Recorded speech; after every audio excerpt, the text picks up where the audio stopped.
ഒന്ന് ഷുഗർ നോക്കണം. പേര് പറയൂ. ശ്രീരാമൻ. എന്തൊക്കെ ടെസ്റ്റ് വേണ്ടത്? ഫാസ്റ്റിംഗ് ഷുഗർ മാത്രം മതി. ഫാസ്റ്റ് ഷുഗർ മാത്രം മതിയോ? അതിന്റെ ആവശ്യമുള്ളൂ. സാർ, നമുക്ക് ഡീറ്റെയിൽ ആയിട്ടൊന്ന് അറിയണമെങ്കിൽ കുറഞ്ഞൊരു ഷുഗറിന്റെ 3 മാസത്തെ ആവറേജ് എങ്കിലും നോക്കണം. എങ്കിൽ അത് രണ്ടും എടുത്തോ. സാറിന് കൊളസ്ട്രോൾ ഉണ്ടോ? കൊളസ്ട്രോൾ മുമ്പ് ഉണ്ടായിരുന്നു, ഇപ്പൊ നോക്കാറില്ല. സാർ, കൊളസ്ട്രോളിന്റെ കാര്യത്തിൽ മാത്രം നമ്മൾ റിസ്ക് എടുക്കാൻ പാടില്ല. സാറിന് ഏത് സമയത്ത് വേണമെങ്കിലും ഹാർട്ട് അറ്റാക്ക് പോലുള്ള സംഭവങ്ങൾ വരാം.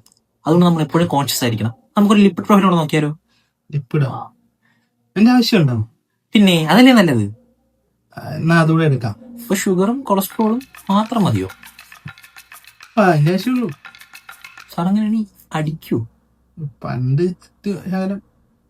സാർ, അങ്ങനെയാണെങ്കിൽ നമ്മൾ ലിവറിന്റെ കാര്യത്തിൽ നമുക്ക് ചാൻസ് എടുക്കാൻ പറ്റൂല. ഉദാഹരണത്തിന് സാറിന്റെ ലിവറിന് ഇപ്പോൾ ഏതെങ്കിലും സ്റ്റേജിലോട്ട് കടന്നുകൊണ്ട് വയ്ക്കുകയാണെങ്കിൽ ലിവറിന്റെ ടെസ്റ്റ് നമ്മൾ മസ്റ്റ് ടെസ്റ്റ് ചെയ്തിരിക്കണം. അപ്പൊ നമുക്ക് ലിവർ കൂടെ നോക്കിയാലോ? അങ്ങനെയാണെങ്കിൽ ലിവർ ഫംഗ്ഷൻ നോക്കാം. ഷുഗറും കൊളസ്ട്രോളും ലിവറും നോക്കിയ സ്ഥിതിക്ക് സാറിന്റെ പ്രായം അനുസരിച്ച് നമുക്ക് കിഡ്നിയും കൂടെ നോക്കിയാലോ? ഞങ്ങൾക്ക് ഒരുപാട് പൈസ ആകത്തില്ലേ? സാർ, നമുക്കാണെങ്കിൽ പാക്കേജ് ഉണ്ട്. അതിന്റെ കൂട്ടത്തിൽ vitamin D, thyroid, PSA, urine routine, അങ്ങനെ ഒരുപാട് ടെസ്റ്റുകൾ വരുന്നുണ്ട് സാർ. അതാണ് ലാഭം. അതാണ് സാർ ലാഭം. ഇപ്പൊ സാറിന് ഒരു 5000 രൂപയുടെ ടെസ്റ്റ് നമുക്കൊരു 2320 ചെയ്യാൻ പറ്റും. ലാഭമല്ലേ? എമൗണ്ട് കുറച്ച് കൂടുതലല്ലേ സാർ? നമുക്കിതൊന്നും പ്രത്യേകിച്ച് ലാഭമൊന്നുമില്ല സാർ. കസ്റ്റമർ സാറ്റിസ്ഫാക്ഷൻ ആണ് നമുക്ക് മെയിൻ. പിന്നെ മറ്റ് ലാഭങ്ങളൊന്നും ഇതൊന്നും പറഞ്ഞാൽ മതി. ഏത് എല്ലാം വരുമല്ലേ എന്റെ കയ്യിൽ? പിന്നെ എല്ലാം വന്നിരിക്കും. അതെടുക്കാം. ഒരുത്തിന്റെ കൂടെ കൊണ്ട് ഞാൻ പേപ്പർ എടുപ്പിച്ച് ടാർഗറ്റ് തികച്ചു.